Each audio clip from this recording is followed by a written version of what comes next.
Assalamu alaikum. Let's get started with topic number 6.1. This is intelligence and educational attainment. Now, as we talk about intelligence and educational attainment, number one, I'd walk you through, or I'd try to give you all an overview about what all is it that we'd be discussing today. Just a tiny little glimpse of it. Number one, we'd speak about what intelligence is, which is pretty essential. And then we'd speak about the factors that play an important role when it comes to developing intelligence related tests. And then we'd talk about evaluating intelligence tests where we'd put this into two different categories. We'd speak about internal evaluation and external evaluation. We'd move on and we'd speak about how intelligence actually does affect, or the different ideas about intelligence affecting educational attainment or not, where we discuss three different explanations there. Now, to get started with, when we talk about intelligence and educational attainment, what exactly is intelligence? The question is, do we know what intelligence is? Everyone sort of does have an idea about what intelligence is, but do we have any unanimous agreement? Do we have any sort of unanimous agreement on what actually constitutes of intelligence? What intelligence actually constitutes of? One. Number two, if we talk about using intelligence tests, now the intelligence tests that we usually refer to, or the intelligence quotient tests, IQ tests that we usually use, how objective are they? And if they're objective, like they claim to be, because they claim to be objective, and if they're objective, are they ethnocentric? Question mark. Are they, if we have a look at how objective they are through cross cultural comparison, is it true that they'd be the same or have the same meaning for every individual, or are they intentionally or unintentionally supporting a particular social group over another? And then we talk about how the usage of how intelligence quotient tests, or how the concept of intelligence is used by the formal education system. Especially when you talk about UK, let me remind you all about the tripartite education system, the tripartite system that was introduced through the 1944 Education Reform Act in UK. And according to the tripartite system, every child at the age of 11 was tested on the basis of intelligence. The apparent idea behind these IQ tests was to see if it was possible to reduce, if not eliminate, social inequality in the society. And that is why, when I say every child, regardless of the social class they belong to, their gender, and their ethnicity, was supposed to sit for a test that was based on intelligence. Now, on one hand, we're talking about a system being introduced where intelligence, or the concept of intelligence, holds so much of significance. But then again, as we all know, through the IQ tests or through the tripartite system, it was middle class children who were actually doing better than the working class children. In that case, the entire idea of these IQ tests being objective gets questionable. One. Number two, even when we talk about the different sociological perspectives that we have, if we talk about the functionalist perspective, according to the functionalist perspective, when we talk about role allocation, the concept that was put forward by Davis and Moore, according to Davis and Moore, the education system sifts and sorts individuals on the basis of their capabilities and hard work. Now, when we talk about capabilities, we are in a subtle manner referring to how intelligent you are. Are you good enough to play a particular role for the society? Likewise, if we talk about the Marxist perspective, on the other extreme, if we talk about the Marxist perspective, according to the Marxist perspective, especially if I talk about Bowles and Gintis, according to them, the education system doesn't really measure your intelligence, and instead it relies on your conformity towards whatever the system's requirement are. Now that was a tiny little introduction to this topic, and let's formally begin with this topic number 6.1. It is about intelligence and educational attainment. Before I proceed, I'd like to show you the questions that we've had on. Uh, there's the questions that you can practice, questions that you could use for practicing. There's an 8 marker question and there's a 26 marker question that I'd want everyone to note down and give it a read if you haven't as yet, which is going to give you an idea about how you could possibly be tested on this. Right, this is just a sample thing that would help you understand this topic better. Let me just show that to you. Now, these are the two questions that I had shown you all a couple of minutes back as well. The first one is explain two difficulties in measuring intelligence. This could possibly be an 8 marker question. And the second one over here is evaluate the view that educational achievement is not determined by intelligence. This happens to be a 26 mark question. Now, preferably I'd want you all to write these down and take a screenshot of this page, maybe, so that you know while we're doing this unit, so that you have an idea about how, or you could have an idea about the significance of this particular topic according to the, as per the CAIE papers and as per our examination criteria. Right now, getting back to this topic again, 6.1, intelligence and educational attainment. The first thing first, I like this line that was put forward by Sternberg. There are as many definitions of intelligence as experts asked to define it. Or, in other words, the more people you ask about what intelligence is, the more definitions you'd come across about intelligence. In other words, we cannot unanimously, or we haven't yet been able to define what intelligence is in a manner that everyone agrees to it, right? There are some people who agree to some parts of it and there are others who don't. And yeah, now intelligence is not a very it's not very easy to define, describe, and demonstrate. There are different definitions of intelligence, and there's no unanimous agreement over what intelligence actually constitutes of. People have different capabilities or aptitudes and abilities to different degrees.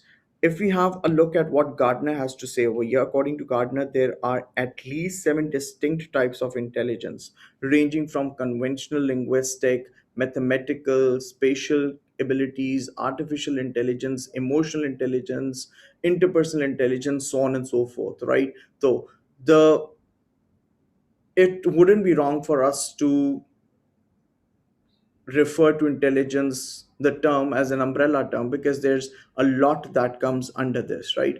Moving on, if we have a look at how Jensen tries to define what intelligence is, according to Jensen, intelligence is an abstract reasoning ability and believes that some aspects of intelligence can be quantified and measured, which are known as general intelligence. So we're talking about only some aspects of intelligence that can possibly be quantified or measured. Right now, even when you talk about an IQ test, the most popular way through which intelligence is measured worldwide, it just measures some aspects of intelligence, right? Your linguistic and your mathematical capabilities, partially, right? तो हमारा ये assume करना कि intelligence की जब हम बात करते हैं तो हम इंटेलिजेंस के एक सबसेट को मेजर करने की बात कर रहे होते हैं. And that too, again, as we proceed on this, if you have a look at this slide, we talk about how there are different ways through which this intelligence testing system can benefit some social groups over others. Right, moving on, IQ tests and the extent to which they're influenced by social factors, now mind it, if we talk about these IQ tests being influenced by social factors, in other words, we are questioning their objectivity. And if they're not objective enough, how is it that the education system is using them all along? I mean, it's these intelligence tests now as early as 1944, if not before, right? It is possible to measure some aspects of intelligence, such as mathematical or verbal abilities, but there are different views about what is being measured and how it can be reliably and validly measured, right?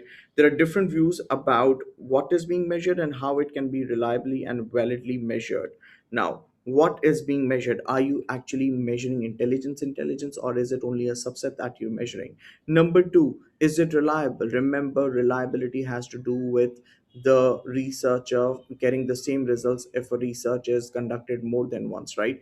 Now, I think, let me give you a simple example. You know what? If I give you an intelligence test, and if you have to sit for an intelligence test, and if you come up with a particular score, right? The next time I ask you to do it, you'll probably score better, right? So the entire idea of reliability can be questioned over here. Number two, when we talk about the validity of an intelligence test, to remind you all about what validity is, a valid research is a research that actually does measure what it claims to measure, right? Now, intelligence tests apparently are measuring our intelligence, but then again, are they measuring our intelligence as a whole? Does it give us a holistic idea, or is it just a tiny little subset that they're trying to cater, that they cater, right? In an educational context, moving on, however, the most common tests, tests that are used are intelligence quotient tests. This is a measure, not a definition of individual intelligence, where an IQ of 100 is taken as the average for any population. Now, we have spoken about the significance of the IQ tests, and we have spoken about, I just spoke about the tripartite education system, the tripartite system, and how these IQ tests were used in the tripartite systems. It's not only the tripartite system. If you talk about Britain, we could talk about the tripartite system. If you talk about USA, we could refer to SAT exams. आपके SAT exams के अंदर भी IQ testing का IQ test का component होता है, आपका intelligence related component होता है, right? Moving on. Although IQ tests are just one type of a range of tests used in the education system, they're important because they claim to be objective, right? They're claiming to be objective, right? Of course, they're claiming that they'd be able to measure someone's intelligence, but like I just gave you an example, the more you practice, I mean, back in the days we used to have books that were used to practice for an intelligence quotient test. Today you have numerous, I'm sure you have so many free websites or applications that allow you to improve your intelligence. The entire idea is, if there are applications or websites that are claiming that they would improve your intelligence, they're just helping you cheat on something that is apparently claiming to be based on nature, that is claiming to be based on your natural skills, right? So although these tests are just one type of range of tests used in the education system, they are important because they claim to be objective tests of natural innate intelligence. They claim to not only reliably and validly measure intelligence, but do so independently of cultural influences such as class, gender, age, and ethnicity. I mean, this is a claim. Let's highlight this. This is a claim they make. They talk about being the same or holding the same meaning regardless of the social class you belong to, regardless of your gender, regardless of your age and your ethnicity, right? Now, those who support IQ tests believe that they are an important tool for revealing the natural variations in intelligence within and between different individuals and populations. This is based on the theory that people are born with a certain level of intelligence inherited from their parents, which does not vary greatly through their lifetime. Now, this reminds me about the idea of innate intelligence. Innate is something that you're born with, right? The idea of innate intelligence, the idea that intelligence is something natural, intelligence is something that you inherit from your parents, right? And it stays it is supposed to stay the same throughout your lifetime. That's again questionable, right? Now, these ideas have significant implications for the relationship between intelligence and educational achievement. If an education system is meritocratic, if right? Remember who claims this? It's the functionist perspective that claims that the education system is meritocratic, and the Marxist perspective, especially Pierre Bourdieu claims meritocracy is nothing but a myth when it comes to the education system, right? If an education system is meritocratic, any differences in achievement can be explained by natural variations in intelligence, or in other words, if the IQ test as they're claiming to be objective, if there's any difference in terms of the educational attainment or the results that different pupils have, it could possibly be explained through the IQ they hold. I hope everyone gets this. Like I had said, now that we have a basic idea about what intelligence is, how it has been used in the UK, the US, and its popularity, the idea that it has been questioned now. Let's try evaluating it, and let's try evaluating it through internal evaluation, and then we speak about external evaluation over here again. Now, what exactly is internal evaluation? When you talk about internal evaluation, over here, we're referring to the construction of these tests. Now, the way they designed, the way they are constructed, are they designed to benefit everyone equally? Are they designed to very secretly rather, yeah. Are they designed to very secretly favor a particular social group over another? Do people from different cultures feel feel do people from different cultures see these IQ tests to be culturally neutral? Are they culturally neutral? Are they culture free, right? Or if they're now the IQ tests that usually we uh, use, they're more or less revolving around the Western world. In that case, how is it that they have the same significance or the same meaning for individuals over here? On the next slide, we talk about this wonderful study that was conducted by Otto Kleinberg, a Canadian psychologist, on the Yakima Indian pupils, that would demonstrate how culture actually has a lot of impact on the performance of an IQ test. Now, where IQ tests are timed, this is a nice one over here. You know, you're talking about timing IQ tests. There are some cultures that rely a lot on, or that lay a lot of emphasis on time. People are almost always overly occupied. They have their phones buzzing almost the entire day. And in a culture where time is given a lot of significance, of course,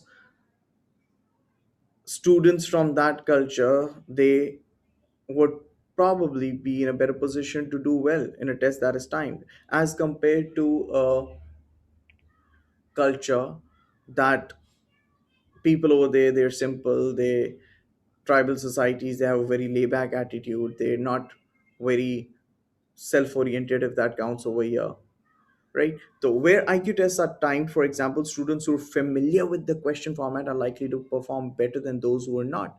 That is, I mean, that doesn't only work for IQ tests. We could say that for our CIs as well.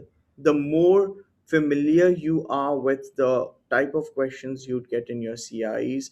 Now that was one of the reasons I showed you the type of questions right at the beginning, right? I showed you those questions so that you have an idea, so that there's some sort of familiarity, right? And students who are familiar with the question formats are likely to perform better than those who are not. In easier words, the students who practice more are more likely to score better, and this is usually possible through the help of a private tutor. Bang, there you go. If you have all the facilities that are available to you to practice, or to get well acquainted, or to get yourself more familiar with these IQ tests, you would perform better. And guess what? You might have this option, or you might be able to afford this. Not everyone can. Doesn't this automatically remind us about the role our social class could possibly play over here in terms of determining, or in terms of, if not, even if not determining, in terms of affecting the results for IQ tests. It does affect them, right? Now, let me highlight this as well. Students who are familiar with the question formats are likely to perform better. We could talk about the middle class. We could talk about money matters. We could talk about how the middle class is in a better position to do well as compared to the students from the working class. Now, a further criticism is that tests of verbal reasoning and comprehension, tests of verbal reasoning, comprehension, right? Something as simple as the IELTS test. I don't know if you're familiar with it, but for the ones who are familiar with it, they test you on something. I mean, you do know there are people who practice over here for IELTS, who actually take classes for IELTS. There are others, I'm sure a few of you would be familiar with this. There are some students who would try to try to find their ways out to do better by using different techniques.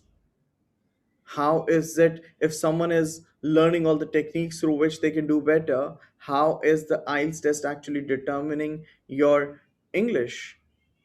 Likewise, if someone is practicing or finding techniques or learning techniques to do better in an IQ test, how on earth is even it measuring their intelligence?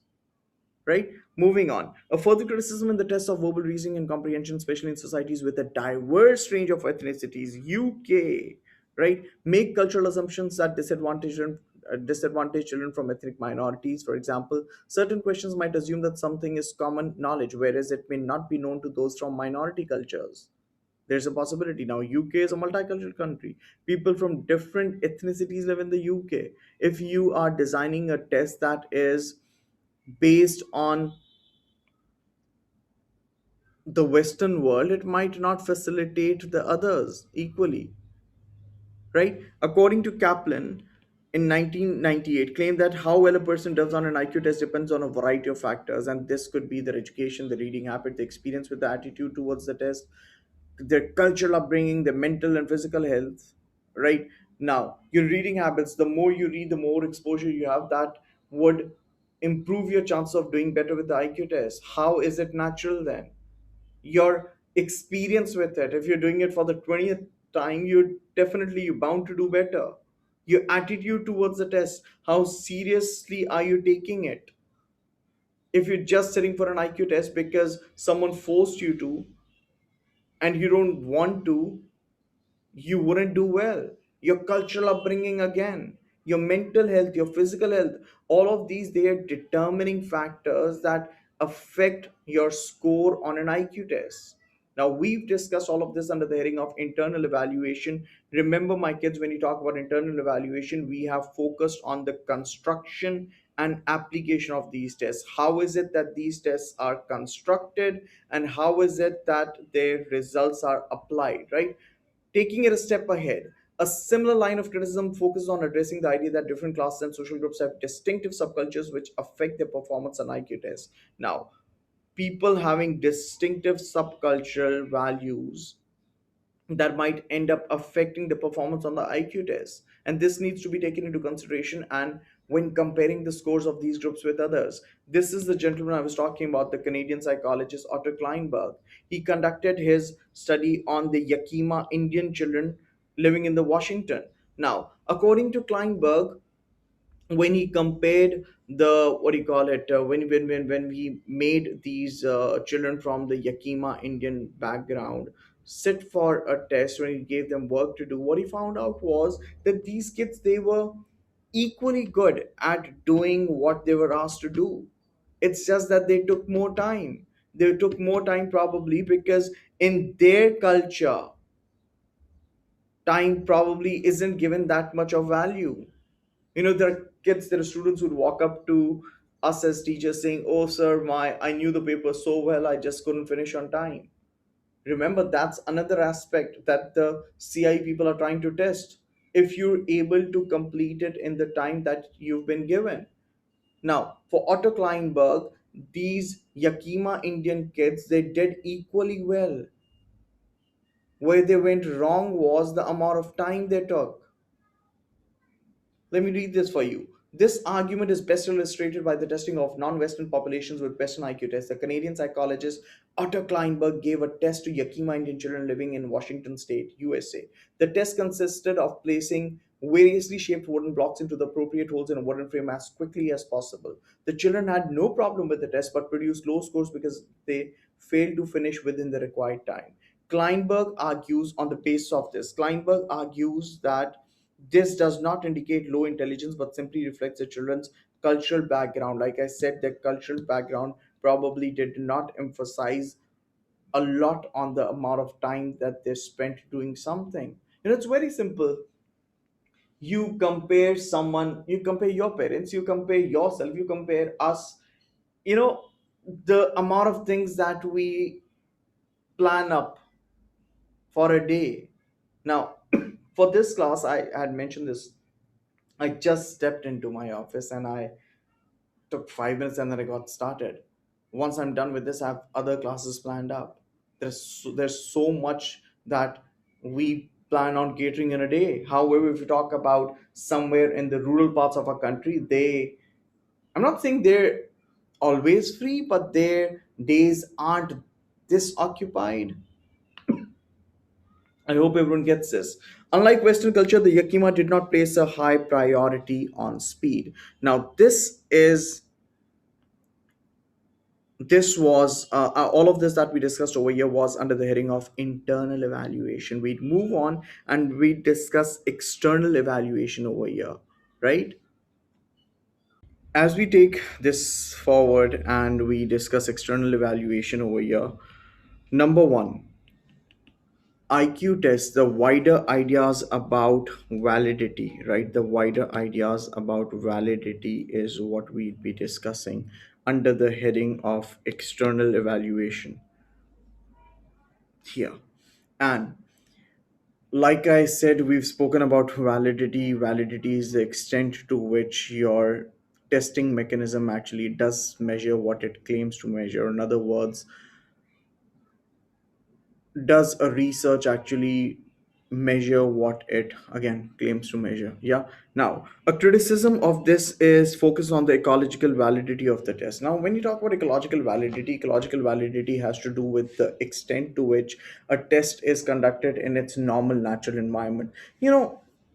When you talk about these IQ tests, you're either doing them online or you're doing them with a pen and paper, through pen and paper. The point is, how do you think you'd be able, or how correct would it be for someone to claim that IQ can be measured through simply making someone solve a couple of questions? In that case, is this concept of IQ testing even ecologically valid? For the students who study psychology, they know ecological validity real well.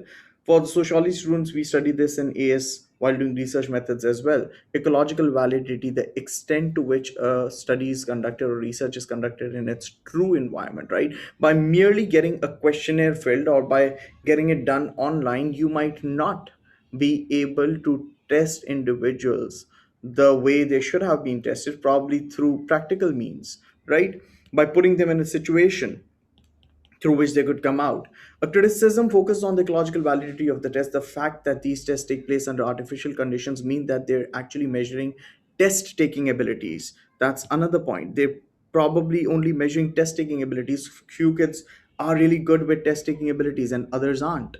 So that's another confounding variable that you cannot really get rid of. In easier words, IQ tests measure who has the capability or ability to complete tests.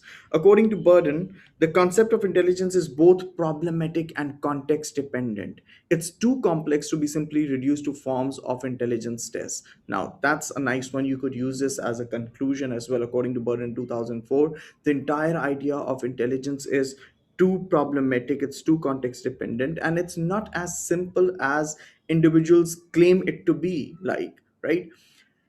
And simply, I mean, assuming it to be that simple, that you'd simply hand over someone a paper and a pencil and ask them to complete it, and based on that you assuming, or you categorizing someone as being more or less intelligent, is something that might not be very fair.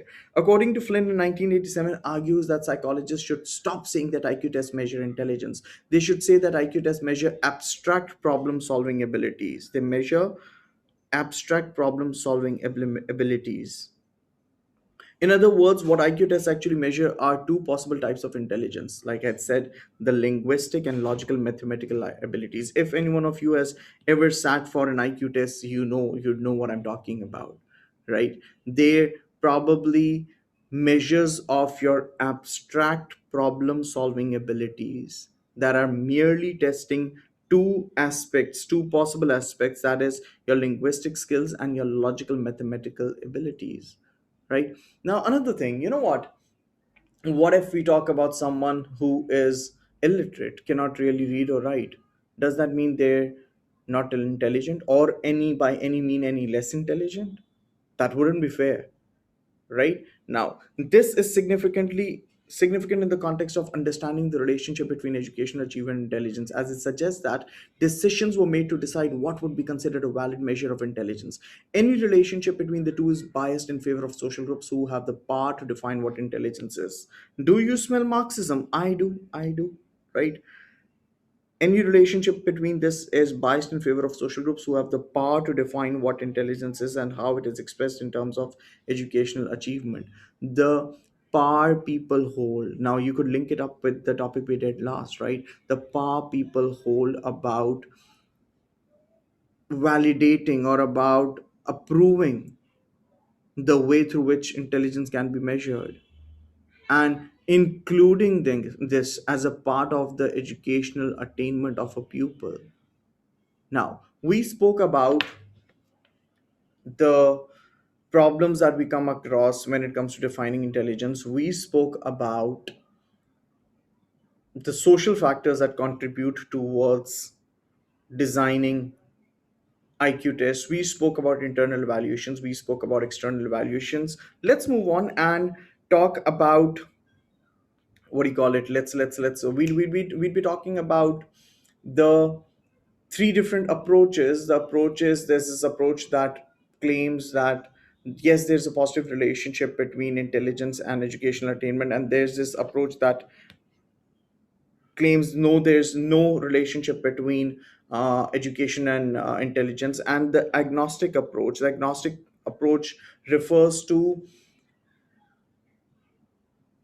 refers to the idea that it isn't really easy for us to measure someone's intelligence, because there's, as it says, we do not know if there's a real relationship between intelligence achievement for two reasons. One, because there's no general agreement on what intelligence is. Number two, we only measure subsets of intelligence that can be quantified. Right now, taking this, we'd get to this point. Let's just quickly read through this and then we'd move on to the next one. What IQ tests measure, therefore, is at best a subset of intelligence. This is something that I've spoken about at least 3 to 4 times in the last half an hour. This raises important questions about what they're designed to measure, some abilities but not others. One explanation is that they measure those abilities most valued by powerful social groups, right? Since most powerful groups of the society, the rich, the elite, the bourgeois, they need to test people on the linguistic skills, they need to test people on the logical mathematical skills. Probably that is the reason why they've included it as a part of IQ tests. Right now, Marxism it is. Let's highlight this. Now, those abilities that are valued.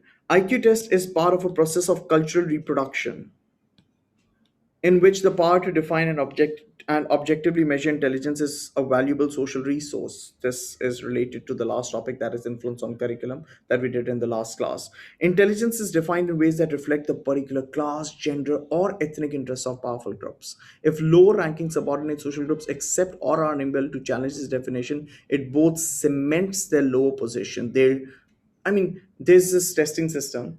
They, if they accept it and do not do well in it, that is further strengthening the powerful position of the rich and elite.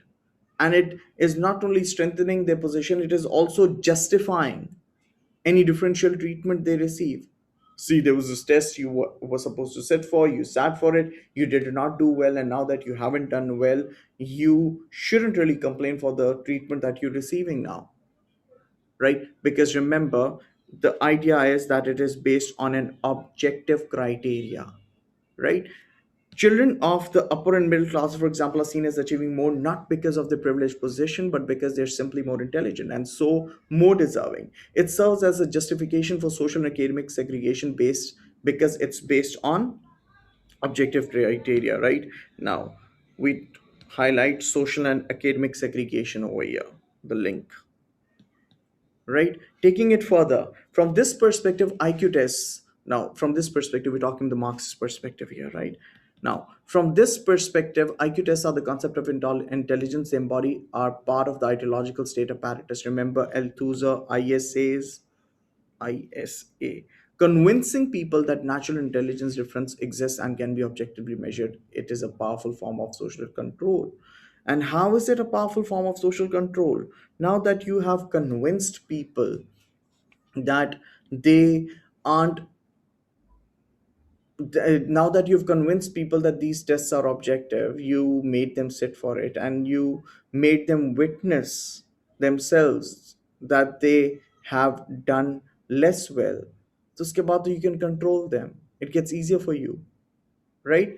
Taking it ahead, many studies continue to show a correlation between measured intelligence and achievement in education. Working class children continue to score less well in intelligence tests than middle class children. They're supposed to be tests. This might lead the conclusion that lower intelligence continues to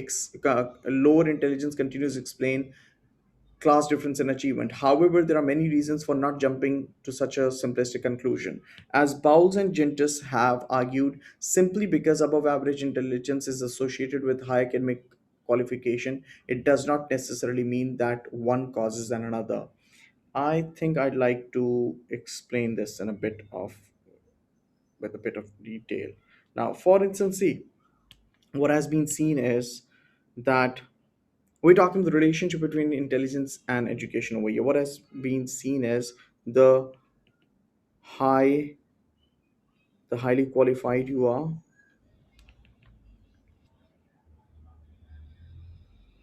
no, it has been seen that the higher score on intelligence test, the higher your score is on an intelligence test, the more qualified you end up getting. Do you know what? Have you ever wondered it could work out the other way around as well? There is a possibility that just because someone is highly qualified, because if you're qualified more, that means you've been a part of the formal education system for longer, right? The more highly qualified you are can actually result in a high score on intelligence test, right? So what I'm saying is, in other words, we cannot really be sure that a high intelligence test score has led to high qualification. It could be the other way around as well. Higher qualification could actually end up helping individuals score better in their intelligence tests as well. I hope this has helped you understand this line that was put forward by Bowles and Genters, right? Let me read this again for you. Simply because above average intelligence is associated with high academic qualification, it does not necessarily mean that one causes another, right? So, in other words, summing it up, we could use the term correlation over here, but not a causation. There's a possible link because two things are occurring at the same time, but a correlation doesn't necessarily mean a causation. Causation comes from the word cause, causal factors, right? Taking this ahead and discussing intelligence as an influence on educational attainment, like I had mentioned a couple of minutes earlier, let's discuss this under three main headings. Number one, agnostic explanation. Number two, positive explanation. Number two, negative explanation. Agnostic explanation claims that there is no real, or we do not know if there's a relationship between intelligence and educational achievement. And there are two reasons that they claim, that they use to further support this idea. The first one is that since there's no general agreement on what intelligence is, देखो, आप कहते हो intelligence किसी की ज्यादा या कम है, भाईजान आप पहले डिफाइन तो कर दें इंटेलिजेंस है क्या। जब तक आप ये डिफाइन नहीं कर पा रहे इंटेलिजेंस क्या है, तब तक आप ये विद सर्टेनिटी कैसे क्लेम कर पाओगे। One. Number two, even when you are using a subset of intelligence that can be quantified, there's no general consensus about how it can be reliably and validly measured, right? अगर आप subsets को use कर देते हो, वही subsets जहाँ पे आप किसी की verbal, linguistic या लॉजिकल मैथमेटिकल एबिलिटीज को टेस्ट करने की कोशिश करते हो, तो क्या वो रिलायबल है? आप दोबारा करोगे तो क्या सेम रिजल्ट आएगा? क्या वो वैलिड है? Get it? Now, moving on. Further problems arise if intelligence is conceptualized as a relationship. This means that intelligence is seen as something that is fluid and dynamic. It keeps on changing, right? For instance, a simple example, I don't know, I think you'd be able to relate to this. You've seen how little kids today, they're so tech savvy, they use cellular phones. I mean, back, if I talk about myself, when I was that age, I didn't even know that these gadgets existed. I mean, back then they never existed. So just because a child is able to deal with something in a better manner today, that it doesn't at all mean that they are more intelligent. The entire idea of intelligence is pretty fluid, it's pretty dynamic, it keeps on changing. What is considered to be intelligence today might not be considered to be intelligence 20 years from today, or what is considered to be intelligence today might not have been considered to be intelligence 20 years back. I hope we get this. Yeah. Now, further problems arise if intelligence is conceptualized as a relationship. This means that intelligence is seen as something that is fluid and dynamic, created by individuals as they go about their lives and expressed in different ways and context rather than as a permanent quality, right? तो आज अगर आप कहते हो कोई intelligent है, तो कल आप उसको कैसे फिगर आउट कर सकते हो? कल चीजें चेंज हो जाएंगी, कल आप इंटेलिजेंस को किसी और मींस, मेजर्स और मैकेनिज्म से फिगर आउट कर रहे हो क्या?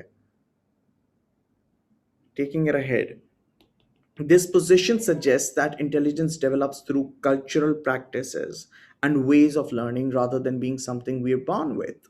Now, if it is something that has to do with cultural practices and the way of learning and not something natural, फिर तो the entire idea of using IQ tests is pretty questionable. No, people can be intelligent without necessarily being able to demonstrate their intelligence by passing exam. You could link it to the example that I'd given you all a couple of minutes back when I spoke about someone who's illiterate. Just because they cannot demonstrate it by testing and by passing an examination, that doesn't at all mean they are by any mean any less intelligent. Now, this was the first explanation, the agnostic explanation. I'd like to move on to the next one, that is the positive explanation. And according to the positive explanation, as it very clearly reveals, we'd talk about how intelligence does have a relationship with educational achievement, right? According to Dairy et al. In 2007, they found a zero point 0.8 correlation between cognitive ability tests taken at 11 and national school examinations taken at 16. Their main finding was the large contribution of mental ability to achievement, educational achievement. In other words, what we're talking about is, remember the 11 plus exam that was initiated through the tripartite system?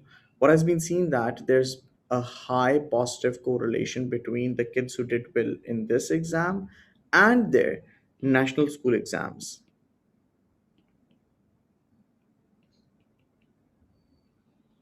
at the age of 16, right? So there has been a positive correlation that has been found between them, right? One. Number two, according to McIntosh in 2002, notes that school children's IQ scores correlate in the range of zero point 0.5 to zero point 0.7 with their current and future educational achievement. In other words, school children, a young age, their IQ being correlated with their future educational achievement. If this is high, this is high, or if this is low, this would probably be low, right? Though the positive explanation again. Moving on. The positive explanation argues that we can assume IQ tests measure significant aspects of intelligence in the form of cognitive skills. These include the ability to solve mathematical problems or understand logical arguments, because these skills are very similar to those that are valued in both education and the workplace. Doesn't this support the Marxist idea again, right? And you could even bring in the correspondence theory, correspondence principle, Bowles engine test, right? It makes sense to test the relationship between intelligence and achievement in this way. In the UK, Saunders in 2002 argued that intelligence, while not determined at birth, differs between different social classes. One, social and development factors mean that middle class children are on average significantly more intelligent than the working class peers, right? We're talking about a positive correlationship over here. We're talking about the positive explanation that is emphasizing on there being a relationship, on there being a relationship between education attainment and intelligence, right? If middle class pupils are doing well, they have been performing well in the intelligence test too, and that supports this argument. Saunders claims social selection ensures that those who are the most academically able rise to the top of the class structure. Intelligent working class children are educationally successful and rise into the middle class. Middle class children who fail to capitalize on their social advantage fall back into the working class. This process means that middle class children will, on average, always be more intelligent than working class children, especially because of this. I hope you all get this. Now, moving on towards the negative explanations over here. Negative explanations, or in other words, we talk about how there is no relationship between intelligence and educational achievement, or how weak is the relationship between educational attainment and your level of intelligence. Now, when we talk about negative explanations, this explanation suggests that educational achievement is not related to intelligence but related to a range of other cultural factors inside and outside the education system that allow some students to do well while severely limit the ability of others to do the same. Or, in other words, to put it in a simplistic manner, the criticisms of this that we have been discussing all along, you could use them all over here, right? Now, we could talk about out school factors, we could talk about how the in school factors matter. When I talk about out school factors have to do with your social class, your gender, your ethnicity, your background. Your in school factors have to do with your the experience of going to school, your teachers, your admin, your peer group. How is it that they again have an effect on you doing well or not doing well in your intelligence, right? Now, moving on, this achievement is simply validated by higher measured levels of IQ. In other words, cultural factors relating to class, gender, and ethnicity explain higher IQ and achievement levels. According to Petty in 2002, a defining feature of IQ tests is that they reflect the social order because those who make them belong to the educated middle class. This we've discussed again earlier, again under the heading of the Marxist perspective, right? And you could relate this to the topic that we did last, where we spoke about the influences on curriculum. Curriculum, right? This was topic 5.3 from your syllabus, right? Now, longitudinal studies that hold the measured IQ of a particular child cohort constant at the start of their educational career and examine their achievement levels at the end of their schooling suggest a significant school effect. Now, what we're talking about over here is, let me see if I could put this here.